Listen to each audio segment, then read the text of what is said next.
Okay, so this is 101 week 5, part 2. All right, here we go. So we're at the bottom of page 7, and Socrates here is starting to, he's going to give a big speech. He says, "Only think, my good Phaedrus, what an utter want of delicacy was shown in the two discourses, because they were so far against the gods.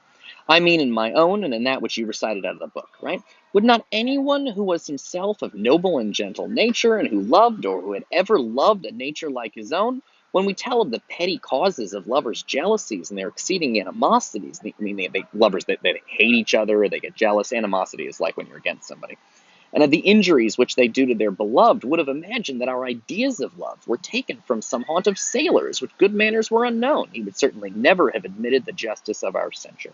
So he says, listen, if somebody listened to us, they'd think that we were terrible people, like just really ugly barbarians who think love is such an awful thing. Because they only talk about the bad stuff, right? They were like, oh, they're irrational, they're jealous, people in love hate each other. And he's like, I'm sure, like, but like we're kind, gentle people. Like, let's not forget the good things about love. And this is Socrates is going to begin his speech. Okay, you guys are going to sit there for a minute now while I turn the page on the thing, because I'm hanging all my shit on a tree now. Okay, just hang out. You'll be fine. It's, dramatic or whatever. Okay. Um, my wife is also filming classes for students, and she's very careful not to do stuff like I'm doing right now. She wants to, like, if she sneezes, I feel like she's got to re-record the thing. But I'm just gonna let. I'm fine with things being a little more messy. So you have to put up with it. So you'll be fine. You can handle it. All right. So page 8. Here we go. We're gonna be fine. All right.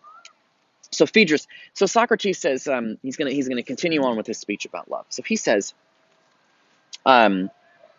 Therefore, because I blush at the thought of this person, right, this terrible person who says bad things about love, and also because I am afraid of love himself, I desire to wash the brine out of my ears which water from the spring. He's going to, like, essentially wash his ears out because he's heard such bad things about love today.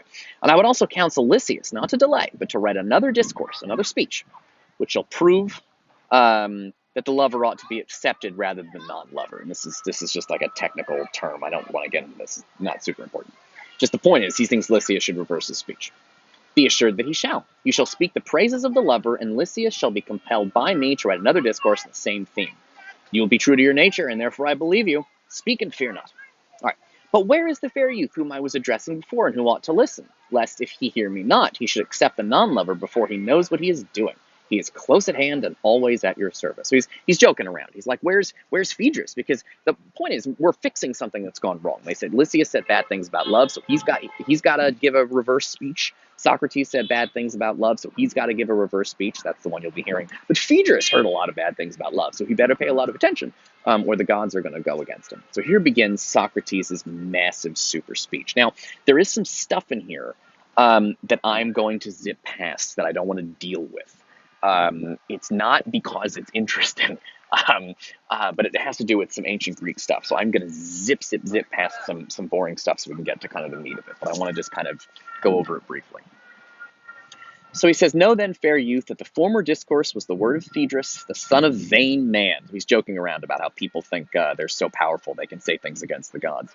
"Who dwells in the city over here.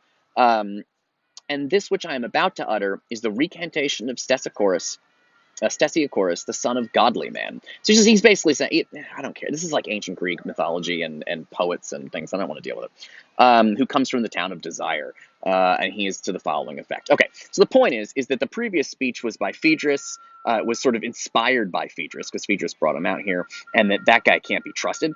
He's kind of joking, but he's about to take back what he said, just like Stesichorus did. "I told a lie when I said," and that's how he begins his speech, "that the beloved ought to accept the non-lover when he might have the lover, because the one is sane and the other mad. It might be so if madness were simply an evil, but there is also a madness which is a divine gift and the source of the chiefest blessings granted to men." So that's interesting. That's already interesting. And I told you, this class is about debating and discussing and thinking things and seeing both sides and thinking through paths. So right now, boom, that's exactly the kind of thing you could write a paper on right there. One of the reasons in Unit 1 that Socrates and Lysias both said that love is bad is because it's a kind of madness. It makes you crazy. It makes you irrational. And they were listing off all the problems when people are crazy and irrational. But here, Socrates considers the other side. He considers that there might be more to it than that. And so Socrates here says, maybe we would be right if madness, being crazy, were simply evil. He says, but there is also a madness which is a divine gift, and it is the source of the chiefest blessings granted to men. So this is interesting. Before, he said that love made you crazy, and that was bad. In this new speech, he could say, love doesn't make you crazy, but that's not what he's doing. He says, I said love made you crazy before, and I say love makes you crazy again. But before, I said love makes you crazy, and that's bad.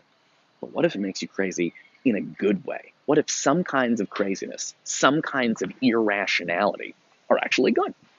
And he's going to list off some examples. But this is the kind of thing I'm looking for in your papers, is a simple stuff. I know this is complicated, and I got a lot of wacky stuff, and who the fuck is Stesichorus? I'm probably not even pronouncing that guy's name right. I've only ever seen it written down. I never heard anybody say it out loud before. This is the kind of thing that you can talk about in class, is this idea of, it gives you a subject. It's a subject you can take an opinion on. Somebody else could take a different opinion. You could write an essay saying, here's why being irrational is bad. And then another person could say, here's why being irrational is good. And you can provide reasons and examples and back up your points and do a little bit of research. And that's a paper. That's why we're doing this. Okay, just want to anchor this back to what we're doing in class. So Socrates, remember I told you guys, give examples? Socrates got some examples. Let's take a look at what they are. So Socrates says, for prophecy is a madness, meaning sort of listening to the gods and talking about religious stuff is a kind of madness. It's irrational. It doesn't make logical sense. He says prophecy is a kind of madness. And the prophetess at Delphi and the priestess at Dodona were out of their senses, have conferred great benefits on the place we live. Both in public and private life, when in their senses few or none. And I might also tell you how the Sibyl and other inspired persons have given to many, and won many, have given.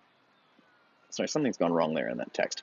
An intimation of the future will save them from falling. So he's talking about people who foretell the future.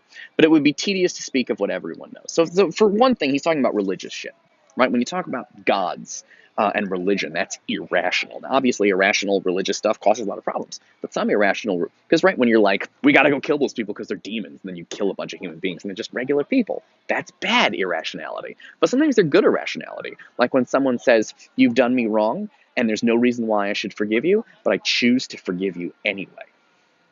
See, that's a good kind of irrationality. It's a good kind of madness. It's a good kind of crazy. Forgiving your enemies doesn't make sense. Doesn't make logical sense. Someone hurts you, and you're just supposed to say thank you. But that's that's a religious concept that could do good things in the world. If you, for example, get attacked but don't attack back. That's one of Jesus' top things in the Bible is when someone hits you, you don't hit them back. And in fact, you let them hit you again. It's supposed to break the cycle of violence is the concept there. Because if I attack you, then you got to attack me, and then I got to attack you, and you got to back and forth. And then our children have to attack each other, and their children have to attack each other, and it's violence forever. And Jesus does something irrational, something that doesn't make sense. So that when turn the other cheek, a lot of my students think turn the other cheek means if someone hits you across the cheek, Jesus says turn the other cheek. People think that means turn your cheek and like walk away. Not what that means. Turn the other cheek means if someone hits you across the cheek, give them the other cheek, let them hit you here also. It's irrational. It doesn't make rational sense. But the concept does not always work, by the way. But the concept of it is that you're breaking the cycle of violence. If you refuse to fight back, it's the only way it's going to stop, because otherwise it's revenge, revenge, revenge, revenge, revenge forever. It's a famous saying: when you plan for revenge, dig 2 graves, because you're both going in there. It doesn't stop till everybody's dead. Okay, cool. This is going pretty good.